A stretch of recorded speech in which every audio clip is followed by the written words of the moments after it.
એક નાનકડું ગામ. ગામમાં રામ, બદાયુ અને વિષ્ણુ નામના 3 ભાઈઓ રહેતા હતા. પિતાના મૃત્યુ બાદ ત્રણેય ભાઈઓએ તેમની મિલકતની વહેંચણી કરી નાખી હતી. દરેક ભાઈઓ અલગ અલગ રહેતા હતા. વચેટભાઈ બદાયુના લગ્ન મોહિની સાથે થયા હતા. પિયરથી પહેલીવાર સાસરીમાં આવેલી મોહિનીને કોઈ કારણસર બદાયુ બહુ ગમતો ન હતો. તે કમજોર અને અરસિક પણ હતો. જ્યારે તેની સામે મોહિની ચંચળ અને રસિક હતી. તેને સરસ રીતે તૈયાર થઈને બહાર જવાનું, ફરવા જવાનું, ફિલ્મ જોવા જવાનું ગમતું હતું. પતિ બદાયુને એ કસાયમાં રસ ન હતો. મોહિનીને લાગવા માંડ્યું કે તેણે એક ગલત પુરુષ સાથે લગ્ન કર્યા છે. એવામાં બન્યું એવું કે પાડોશમાં સતીશ નામનો એક નવો પડોશી રહેવા આવ્યો. તે 35 વર્ષનો અને પરિણીત હતો. દેખાવમાં રૂપાળો અને હષ્ટપુષ્ટ હતો. એક દિવસ મોહિનીની નજર સતીશ પર પડી. સતીશની નજર સાથે નજર મળતા જ જાણે કે કાંઈક વાત થઈ ગઈ. બંનેએ એકબીજાને સ્મિત આપ્યું. સતીશની પત્નીનું નામ કવિતા. દિવસો વીતતા મોહિનીએ કવિતા સાથે સખીપણા બાંધી લીધા. એ બહાને તે એના ઘરે જવા લાગી.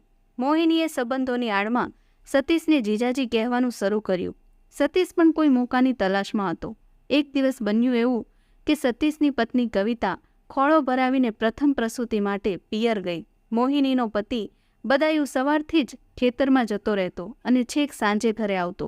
મોહિનીને ખબર પડતા જ તેણે સતીશને કહ્યું, જીજાજી, આજે તો હું જ તમને જમાડીશ. સતીશે કહ્યું, તમે મને આવું કહો એની જ હું રાહ જોતો હતો. એ દિવસે મોહિની ખુદ સતીશના ઘરમાં ગઈ. એણે સતીશના ઘરમાં જ સતીશને ગમતી રસોઈ બનાવી જમાડ્યો. આ સંબંધો આગળ વધ્યા. પછી તો આ રોજનું થઈ ગયું. થોડા દિવસ બાદ કવિતા પાછી આવી જતા મોહિનીને સતીશના ઘરમાં અવરજવર બંધ થઈ ગઈ. સતીશે બીજો રસ્તો શોધી કાઢ્યો. સતીશને ખબર હતી કે મોહિનીના પતિને ક્યારેક દારૂ પીવાનો શોખ હતો. સતીશે બદાયુ સાથે દોસ્તી કરી લીધી. એક દિવસ બદાયુને દારૂ પીવા ઘરે બોલાવ્યો. તે પછી તે ખુદ દારૂની બોટલ લઈ બદાયુના ઘરે જવા લાગ્યો. બદાયુને દારૂમાં મસ્ત કરી દઈ તેને અર્ધબેભાન કરી દેતો. આ પરિસ્થિતિનો એણે ગેરલાભ પણ લેવા માંડ્યો. પરંતુ આ વાત બહુ છુપી રહી નહીં. પડોશીઓ બધું જ જોતા હતા.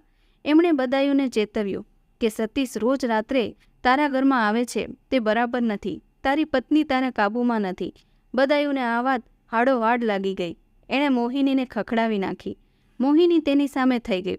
તે બોલી, તમારામાં પત્નીને સાચવવાની તાકાત ન હોય તો કોઈ શું કરે? એટલે તું શું કહેવા માંગે છે? તમારે જે સમજવું હોય તે સમજો. તારે આવું કરવું હોય તો ઘરમાંથી નીકળી જા. હું શા માટે જાઉં? તમારે જવું હોય તો જતા રહો. હું તો અહીં જ રહીશ. મોહિની બળવાખોર સ્વરમાં બોલી. બદાયુ પોતાની બેબસી પર ચૂપ થઈ ગયો. એ પછી મોહિની વધુ બેકાબૂ બની ગઈ. તે પતિની હાજરીમાં જ અવારનવાર સતીશને ઘરમાં બોલાવા લાગી. સતીશ આવવાનો હોય ત્યારે સજીને શૃંગાર કરતી, સરસ રીતે તૈયાર થતી, જાણે કે સતીશ જ તેનો પતિ હોય તેમ વર્તતી અને પત્ની ધર્મ નિભાવતી હોય તેવો વ્યવહાર કરવા લાગી. તેની સામે બદાયુ નિસહાય હતો, લાચાર હતો. એ પછી તો પરિસ્થિતિ એવી આવી કે સતીશ ઘરમાં આવે એટલે બદાયુ જ પત્નીની બેશરમી જોવી ન પડે તે માટે ઘરમાંથી બહાર નીકળી જતો. સમય વીતતો રહ્યો. આખા મહોલ્લાને આ પ્રકરણની ખબર હતી, પરંતુ કોઈ કશું કહેવા તૈયાર ન હતા. મોહિનીને પણ કોઈની પરવા ન હતી. એક દિવસ કોઈ કામસર મોહિનીના જેઠ બપોરના સમયે બદાયુના ઘરે આવી ગયા. ઘરનું બારણું સહેજ જ આડું હતું. તેઓ બારણાને હડસેલીને અંદર પ્રવેશ્યા. તેમણે જોયું તો ઘરમાં સતીશ જમવા બેઠો હતો અને મોહિની ખુદ તેના હાથે સતીશને જમાડી રહી હતી. મોહિનીના જેઠ રામ આશ્ચર્ય પામી ગયા. તેમણે મોહિનીને ખખડાવી નાખી. મોહિનીએ હસીને જેઠને કહ્યું, મોટા ભાઈ, મારા આ જીજાજીની પત્ની કવિતા ખોળો ભરાવીને પ્રસૂતિ માટે પિયર ગઈ છે. એ મહિનાથી આપણા ઘરે જ જમે છે. રામ બીજી કોઈ પણ વાત કર્યા વગર ઘરની બહાર નીકળી ગયા. તેઓ નાના ભાઈ બદાયુને મળવા સીધા ખેતરમાં ગયા. બદાયુએ પોતાની બેબસીની વાત કરી. એણે નાના ભાઈને સાંત્વના આપી. એ પછી એમણે કંઈક યુક્તિપૂર્વકની સલાહ પણ આપી. એ સાંજે ઘરે ગયા. પછી બદાયુએ રાત્રે જ મોહિનીને કહ્યું, જો મોહિની, મને આજથી તારા અને સતીશના સંબંધો સામે કોઈ વાંધો નથી. સતીશને બોલાવ. હું તેની સામે જ આ વાત કરવા માંગુ છું. મોહિનીએ રાજી થતાં તેના પ્રેમી સતીશને બોલાવ્યો. સતીશ આવતા જ બદાયુએ કહ્યું, મેં તમારા અને મોહિનીના સંબંધોને સ્વીકારી લીધા છે. સતીશે કહ્યું, ડહાપણનું કામ કર્યું. શું એક સ્ત્રી બે પુરુષોની પત્ની ના હોઈ શકે?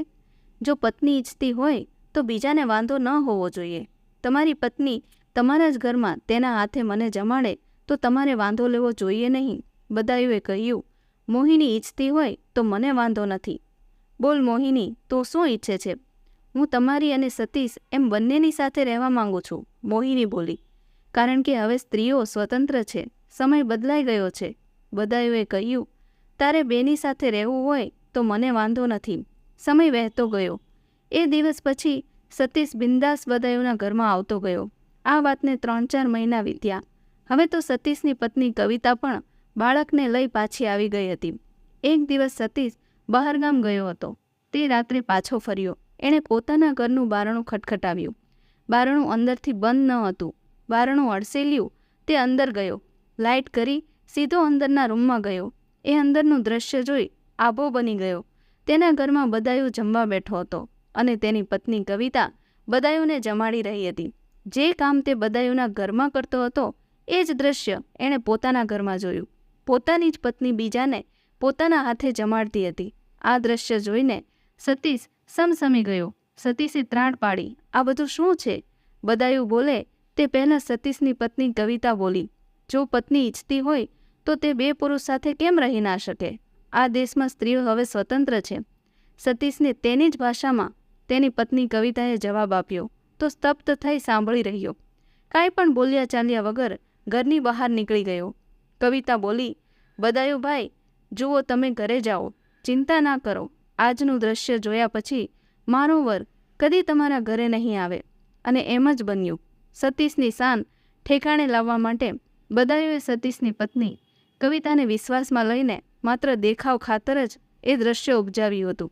એ દિવસ પછી સતીશ કદીય બદાયુના ઘરમાં આવ્યો નહીં.